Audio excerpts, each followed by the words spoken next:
we've kind of always thought that we'd like to have some way and some avenue to be able to take care of people that couldn't afford care, or that maybe weren't the best people to follow up on time, or they weren't very adherent to their medications, whatever that is. And so we kind of been dreaming for a long time about what kind of avenue would that look like. And we're so busy clinically all the time, every day, that we don't have a lot of time to go out somewhere else and find a clinic or volunteer. So we've had this thought process for a long time that we would develop something, an avenue that we could actually provide care or provide something that was unusual. And as the Affordable Care Act has come on and there's more uninsured people, we realize that there's still going to be uninsured people. There's still going to be people that cannot afford to get health care or don't have access to it. There's so many people out there that don't have access to care, even though this Affordable Care Act has come about. So thinking through all this, we've got to find a way to have a place for these people to get care, especially care that they should get just as much as the insured people should get. And just like you and I have access to great health care, it's not fair for these people that don't have the means to really be taken care of, not only in the United States but around the world. So when Dr. Smith joined us and Dr. Grover came on, the synergy just started really occurring between the four of us. And we really felt a call to develop a missional aspect to our practice and also a foundational aspect of our practice. But we just are so busy, we just couldn't find the time or the strength, or there's not enough hours in the day, I guess I should say, to do this. We finally got Dr. Butler and now Dr. Emanuel, and we finally got help and people that are all on the same page that want to do the same thing. So our dream of foundation started years ago. Our actual thought and process and talk about how the logistics is going to work started a year or two ago. But not till Dr. Smith came and took her love for mission work and kind of going over to Africa and doing the first one outside the United States got us really fired up to really figure out how to do this. In addition, when we invented the gap procedure, we really realized, hey, this combination of a new procedure that could be done on people around the world fairly inexpensively and easily and taught around the world, these things go hand in hand. Now that we have a good procedure as well as a foundation started, the two of those can go hand in hand to hopefully really develop us as a missional practice with a foundation arm that can support itself. Without getting into complicated terms, why is that procedure so important? It offers a new way to do glaucoma surgery that's microinvasive, that helps the normal drains of the eye work better and has the ability to allow the fluid in the eye to get out and exit the eye through the normal drainage canal system. And that is a huge thing when you're looking at glaucoma surgery, because we don't have to create all the old-fashioned type of blebs and tubes and things that you put in people's eyes. You can do without that. And so it's a sutureless surgery. It's very quick when it goes well in experienced hands. And the post-operative care is a lot easier and shorter than all these other surgeries that we do.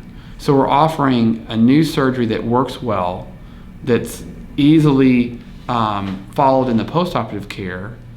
It doesn't cost as much. You don't have to see as many people as often. And these people can get back on their feet.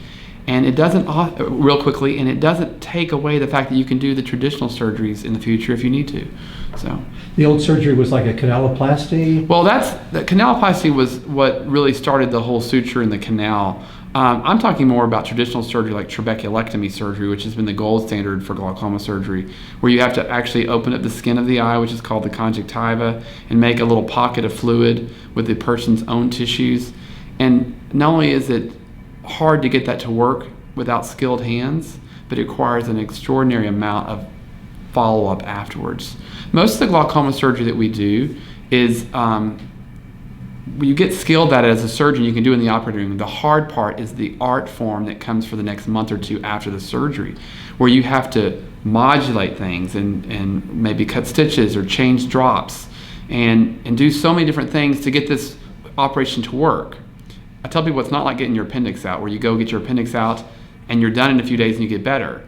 Well, we're hoping that our new surgery, the GAT surgery, and all the surgeries that we can hopefully develop over the future will be a lot less labor intensive and more like that appendix, where you can get fixed and get gone.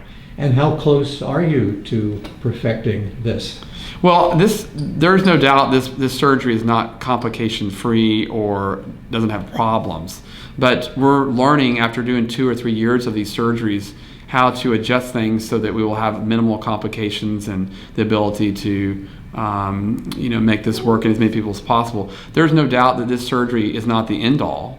We've got to keep working. We've got to keep finding new things and developing new ways to make the eye work better with its own drainage system. And that's what we hope to do, not only in the practice, but also through the help of the foundation. And you're pioneering these efforts. Right. How do you balance patients on a daily basis with pioneering efforts?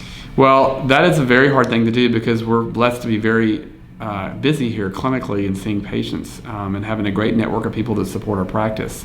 But the synergy now, when you work with 5 other doctors, total of 6, that all have a common goal and vision, and realize that helping people's vision and glaucoma and keeping that under control is our prime issue, and not worry about all the other things that come with that. The synergy of the 6 of you, it's amazing what you can get done.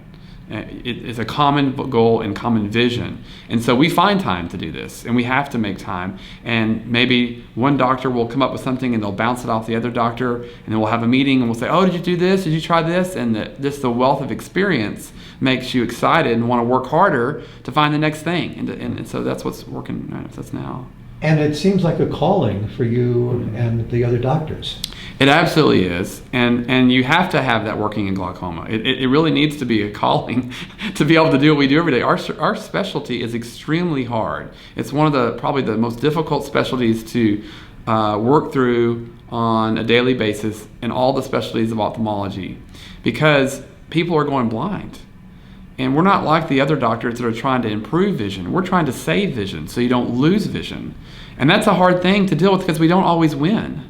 And having new procedures and new techniques is hopeful for us. And it gives us hope that, hey, we've got options here. We're not going to be living in the past. We're going to figure out something new for the future that's going to better our society and better our profession. So it's exciting. As we wrap up here, is there a particular case or story where this hit home and you had a great sense of satisfaction? Well, I've been taking care of kids for 15 years or even longer before I came here, and I've done plenty of surgeries on these children, and it's, this new procedure has changed our lives. And changed the way we take care of adults and children for glaucoma. But I remember many kids that I've taken care of over the years, and it's just really great to see. I've got one in particular that I took care of. She had glaucoma in the womb and came out with glaucoma in her eyes and had really big eyes that were blue and cloudy corneas, couldn't see anything as a baby. And we operated on her on day 2 of life. And she's had 12 or 14 years of vision that's really been adequate and able to go to school. And she wouldn't have. And seeing these children grow up is amazing. I've got another young teenager. I guess she was maybe 12 when I operated on her. When my first years in practice, she's already gone to law school, and she's got one eye that we saved, and the other eye we stopped the progression. But she's a functioning, high-powered attorney in Los Angeles. I couldn't tell you. There's so many that have been successful, and there's some that aren't, and that's kind of hard to see the ones that don't do as well. But to see these kids grow up and be able to drive a car or be able to read, it's just amazing. So, and your studies are published, yes, which has to give you a great sense of accomplishment.